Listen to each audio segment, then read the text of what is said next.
Honey by Sarah Weeks. Chapter 1. Knock, knock, Teeny Nelson called through a knothole in the high wooden fence that separated the Nelsons' yard from the Bishop's. Melody pretended not to hear. She was on a mission.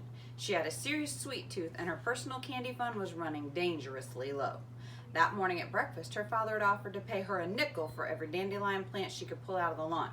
Her plan was to try and earn enough money to buy herself a pack of wild berry Skittles, maybe even 2. For your information, when I say knock, knock, you're supposed to say, "Who's there?" Teeny instructed. For your information, Melody told her, I'm busy.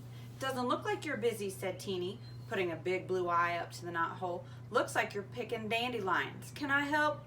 It was a Saturday morning in May. The weather in Royal Indiana had been unseasonably warm for weeks, and the promise of summer hung in the air. A pair of cardinals was busy building a nest in a rhododendron near the northeast corner of the Bishop's house, and somewhere down the street a lawnmower droned like a giant bumblebee. You'll need to use the weed fork, Melody's father had explained. You'll have to get it out the whole root, otherwise the dandelion will grow back. The good news was the front yard was chock full of dandelions. The bad news, Melody quickly discovered, was that she had significantly underestimated how stubborn dandelion root could be. She had already been out in the yard for half an hour when Teeny showed up and had yet to successfully pull out a single plant with the root still attached. I said, "Can I help?" Teeny repeated. She had scrambled up the fence and was hanging over the top now. Her round face made her plump pink cheeks look like 2 dinner rolls sitting on a plate. Melody sighed. Maybe your mother needs help with something at your house, she hinted. One of the many annoying things about Teeny Nelson was that she couldn't take a hint. Another was that she had too many questions. How come you're wearing gloves? Because I don't want my hands to get dirty, Melody answered. How come your hair's so short? Because I like it that way. Aren't you scared people will think you're a boy? I don't care what people think, Melody said. Teeny Nelson had on a white tank top with pink lace trim, and her long blonde hair was pushed back off her forehead with a sparkly plastic headband. Melody didn't own anything sparkly. She wore jeans in the winter and cutoffs in the summer, sneakers year-round, and on top either a t-shirt or one of her father's old button-down shirts, untucked with the sleeves rolled up. Melody jammed the weed fork into the ground beside a large dandelion as Teeny taunted, I know something you don't know. Good for you, Melody told her as she worked the weed fork back and forth to loosen the root. Aren't you going to ask me what it is? No. It's about you, said Teeny, hoping to entice her. Still no, said Melody. She couldn't imagine what Teeny Nelson could possibly know that would be of any interest to her. Mama says you don't have a mama, Teeny blurted out, unable to hold in any longer. Melody snorted. You don't think I know that? I'm just saying, said Teeny. Mama says you don't have one. Melody set down the weed fork and looked up at Teeny. Not that it's any of your beeswax, but my mother died when I was born. So I did have a mother, I just don't anymore. It was not particularly a sensitive subject for Melody. The fact that she didn't have a mother was simply that, a fact.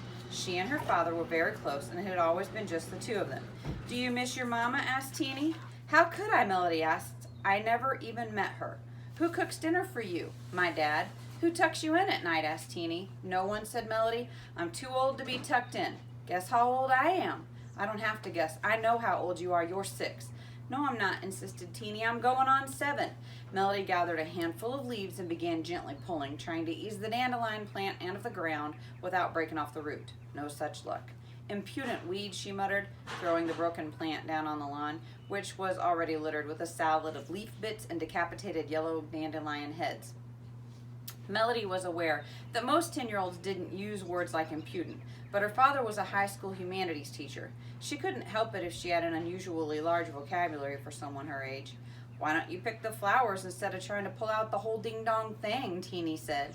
Melody didn't feel like having to explain the do's and don'ts of pulling dandelions to a 6-year-old.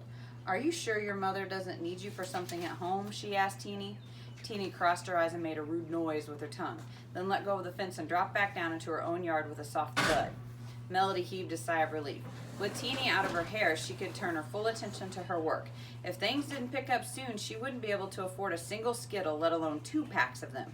Not long after, Melody's father came out to check on her progress. How's it going? He asked. Let's put it this way, she told him. The dandelions are winning. Her father laughed. I'm going to walk down to Wrigley's to pick up a few things, he said. Want to come along? Absolutely, Boris, said Melody, jumping up and pulling off her gloves. As in positively, Doris? Her father asked. As in affirmatively, Boris, she shot back.